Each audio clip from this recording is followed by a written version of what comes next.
Welcome back. This is your buddy, JR, from Seet The Sounds. You know, I am really getting the opportunity to flex my interviewing skills. Thank you, Pastor G. Maybe. But we are so highly blessed and grateful to have some of the guardians of our community here. Now, I want to emphasize, all of the supermen don't wear capes. A lot of them wear blue uniforms. We have with us today Commander Jefferson from the Northwest District of the Indianapolis Metropolitan Police Department. And we have Captain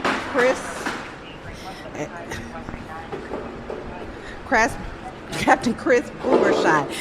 No one was injured in the recording of this podcast. Thank you, gentlemen, for stopping by. Thanks for inviting us. Appreciate it. Thanks for having us. We are so honored to have you with us in the midst of our community engagement. Let me start off asking you, why is it important that these types of things happen? Well, from a police point of view. Well, from a police point of view, if you look at the media, the media would have you believe that there's nobody around that cares because the crime is so bad. And it's important for me to see people in the neighborhood that actually care about where they live. Yes. Okay, and that gives officers, guys like me on the street, incentive also to know that, hey, there are people that care about this neighborhood around here. Yes. You know, what's going on. So I think it's important for the community to care, the neighborhood to care for where they live. Okay, that sets the example for other neighborhoods around here as well as officers. So I think it's really important. That is important. Everyone, of course, is always in a tither or upset when they see the news reports about crime. But there's a role that the police department plays. There's a role that the community has to play. Could you give us a few details on how the community needs to become engaged so we can work in partnership and not act like we're on different sides of the fence? You want this one? Okay. Let's go back to the media for a second. What's their job? News. Okay. They're in the business to make money. Yeah, absolutely. And if those reports don't bleed somewhere, they don't lead. So that's what they're interested in. Right. Okay? You've heard of the broken window theory. No. Okay? Well, no, tell me about it. That's the theory, for example, if you've got a vacant house, run down, grass overgrown, that gives the impression or interpretation that, hey, people don't care. Right. So then you see trash dumped and so on. Yeah. So this is the same thing. A neighborhood that where people have the impression or the criminals have the impression that people don't care, they're going to keep coming into that neighborhood and violating people's rights, not respecting people's rights to walk around here free from having bullets flying around at them. And so on. We like that, right? So I always say you can put a policeman on every corner. Every corner. But if you don't have the people that actually live there that are willing to say, hey, we're not going to put up with that, you know, the police can only do so much. We as a police department cannot arrest our way out of this issue. This is really, it's a social issue. Yes. Okay? Parents being parents. Yes. So, it's got to start in the home. Yes. Okay? Reading to your kids, letting them know how important that education is, teaching them right from wrong. Self-respect, respect for each other, okay, respect for other people's property. It starts at home. Absolutely. Okay, so the police come in, and we're having to deal with that issue after the fact. And then people start going to jail and so on. And like I said, we cannot arrest our way out of this whole thing. No, it's too large. Right, we need to help other communities. I will say that since Pastor G has started this campaign here, since last Friday? Yes. We haven't had a shooting in this area. Look at God. Okay, amen. Look at God. Okay, so maybe it's the tent. The tent needs to stay up more than 30 days. If that's oh, don't say that to Pastor G. If that's what's doing it. Okay. Yeah. But attention needs to be drawn, and that's what he's doing. So. That's absolutely. You had something you wanted to add, Captain? Yeah, I'll just add on to what the commander said. He cares deeply about reducing crime in the community, And since our arrival last September, that's been a high priority, and we've been able to produce numbers that show that we are reducing crime. But you mentioned having everyone engaged, and that is the biggest part of accomplishing this mission, is getting everyone engaged, be it the police or the residents. We need to get everyone engaged in things like crime watches. They need to call when they see something suspicious rather than say, maybe somebody else will call. No, if not you, then who is going to call to stop the surge of crime that we've seen since 2013 in our city? And so by getting crime watches started in neighborhoods that we previously didn't have any, and we've had a lot of people come out and say, I want to know who the officer is in my neighborhood, and we're establishing those relationships with the officers on all the different shifts with the residents.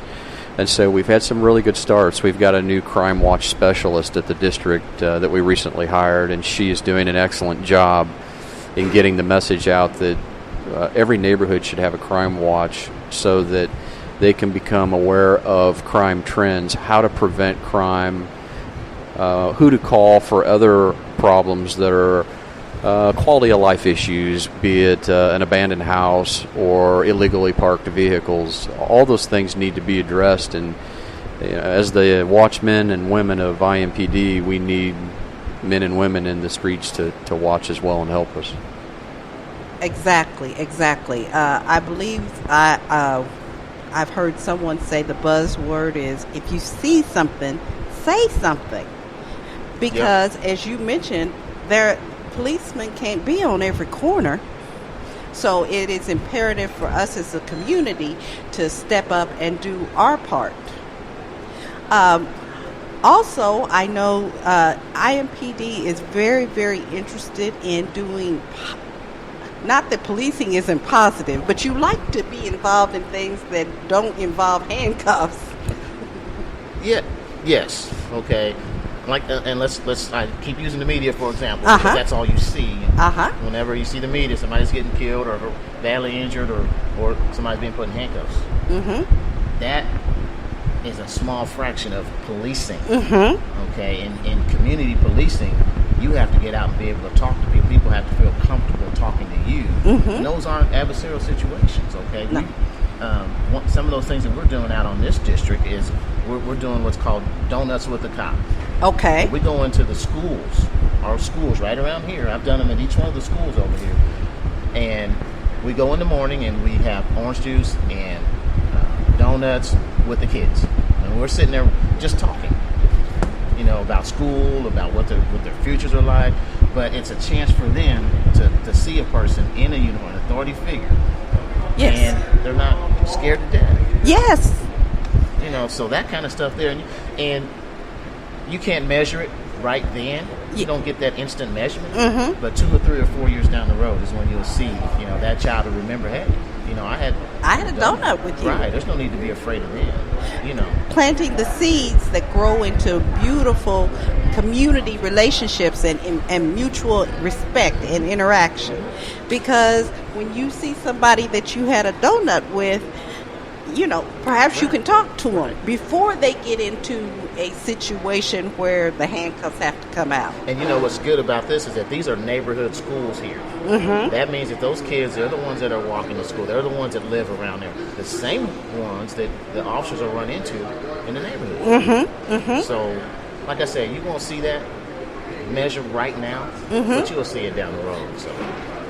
And that's very, very important.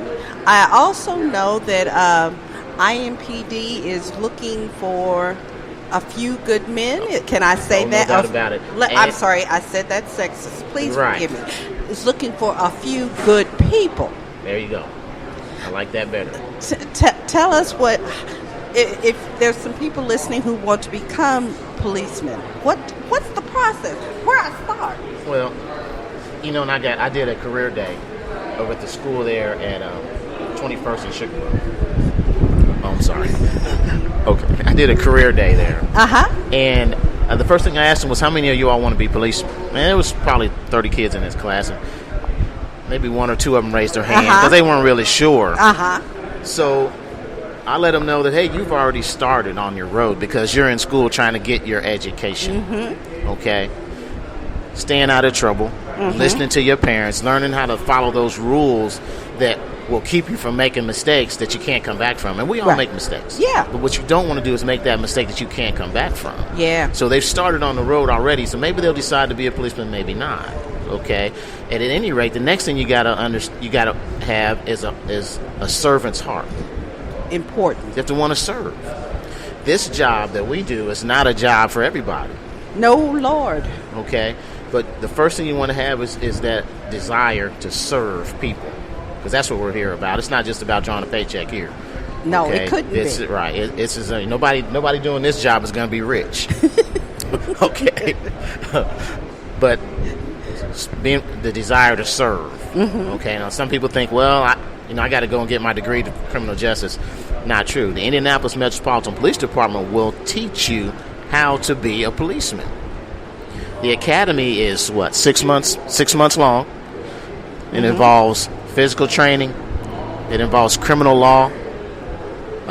Everything you need to learn about being a police officer will be taught to you in the academy, but there's certain things you have to bring with it. Yes. Okay, a clean record. Okay. Okay. Valid driver's license, a high school diploma, those basic things there. Okay.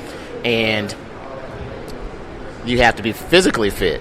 Okay, so don't tell me you want to be a policeman if you're sitting on the couch and you're not out here running and doing push-ups and sit-ups. Well, that's not really what you want to do. No, you might want to find another path. Well, or change what you're doing. Absolutely. Okay, you can't tell me you want to be a doctor and then don't want to go to school. That doesn't work. No, or that you're afraid of blood. That's not going to work. So we talked about having that desire to serve first. Okay, and then following those rules, staying out of trouble. Okay, basic character stuff, lying, cheating, stealing, showing respect to people, all those things. Okay, getting that high school diploma for one. It's always good. That higher education is always good, but for this police department, high school diploma is what you need. And the high school diploma indicates that you have the ability to complete tasks. Yes. To accomplish goals. Important in all careers, but especially as a policeman. Especially as now, you have to be 21 also. Okay, so usually the average person will graduate from high school when they're 17, 18 years old. So you've got some time at 21 now. I will tell you this, a lot of 21-year-olds don't have that life experience yet to become a police officer. Okay. So you get that life experience by working, being out in the work, in the work environment, learning how to deal with people, learning how to prioritize, learning how to settle conflicts without violence. That's part of our job, is to settle these conflicts without putting someone in jail, without having to chase someone down or whatever, But those are all things that you learn through life experience. Excellent point. Let me ask you, Captain Boomershine. I knew I was Captain Chris. That's fine. Captain Chris is fine. Captain Chris B. What made you decide you wanted to be a policeman? I think I was heavily influenced as a child by men that I saw in law enforcement. I played Pee Wee football as a child, and I had a good friend of the family who was with the Department of Natural Resources that I knew. He was a positive influence on my life. Also, an Indiana State Trooper was a coach in my Pee Wee football league, and certainly he had a positive influence. My family has also been involved in law enforcement to some degree, with my father having been a deputy prosecutor. And, I had a grandfather who was an elected prosecutor. So I had family and friends. Service was in the family gene pool. Yes, and my dear mother is a retired school teacher. So. Oh Lord, somebody else who doesn't make nearly enough money. Yes. So we've talked about how our listeners can possibly, the groundwork, the foundation they need to lay in order to go into law enforcement, and we talked about some of the motivations. one more fact. I know you guys have things to do. You might like to sit here and chit chat with me all day, but you got one or two things you need to take we might care have to of. move along. So we're not going to prolong the time, but I want to ask you, if someone sees something going on and they want to say something, but they're afraid, what's the procedure? Because a lot of times I know people are scared that there are going to be repercussions. You're going to put me up on television, and then the bad guys are going to come find me before we get to court. You know, we've all seen the movies. Yeah, and that's a common question at the committee meetings I go to. Well, we're afraid of retaliation. We don't want to call the police because somebody will come and do something to us. And I'm telling you, that's a real fear. Mm-hmm. Okay, of course, we always want an eyewitness as officers. That's what we want, but you have to live in that community. That's not the safest thing for you to do, you or your family. Mm-hmm. Okay, so one thing you can do is when you call 911, first thing you say is, "Hey, I want to be anonymous. I don't want the police to come to my door." The officer will not come to your door. Here's what I see. Okay? Mm-hmm. Next thing you can do is we have Crime Stoppers. Mm-hmm. Mm-hmm. Crime Stoppers now is so advanced that you can put an app on your phone. You know, everybody loves apps for the phone. Yeah.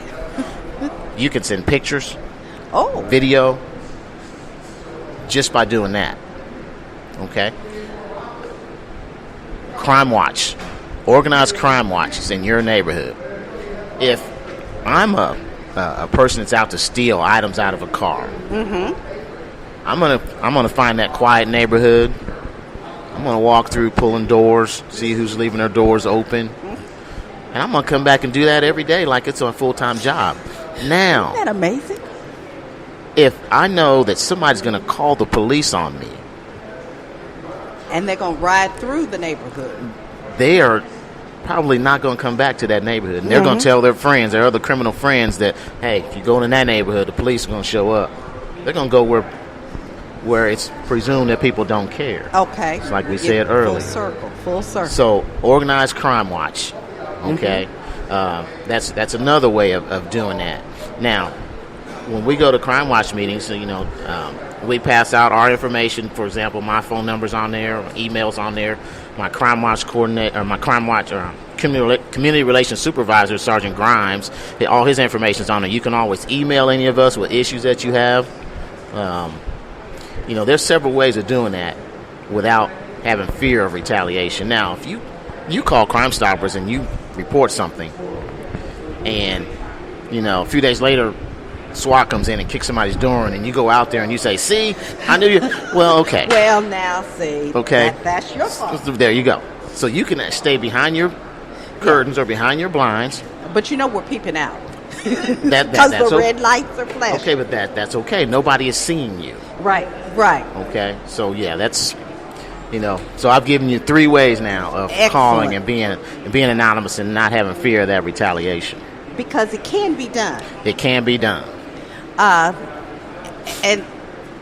the one thing I want to make sure that our audience gets from our conversation today is, it's trite, it's a cliche now, but it still works. If you see something, say something. Yes.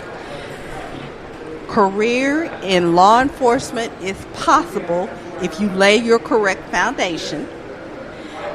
And last but not least, the police are here to be part of our community and part of our solution.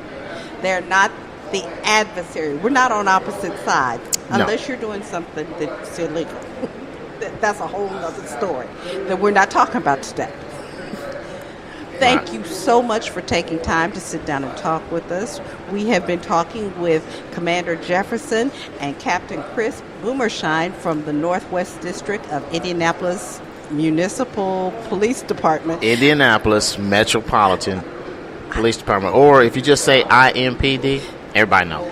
Because it used to be just IPD. Right. I'm that old. Mm-hmm. So I always have to throw the M in, and then in my mind's like, what? Everybody knows who it is. Yeah, the Indianapolis Police. Let's just there you go. Less formal. Thank you for taking the time to meet with us. This is your friend, JR, signing off for now.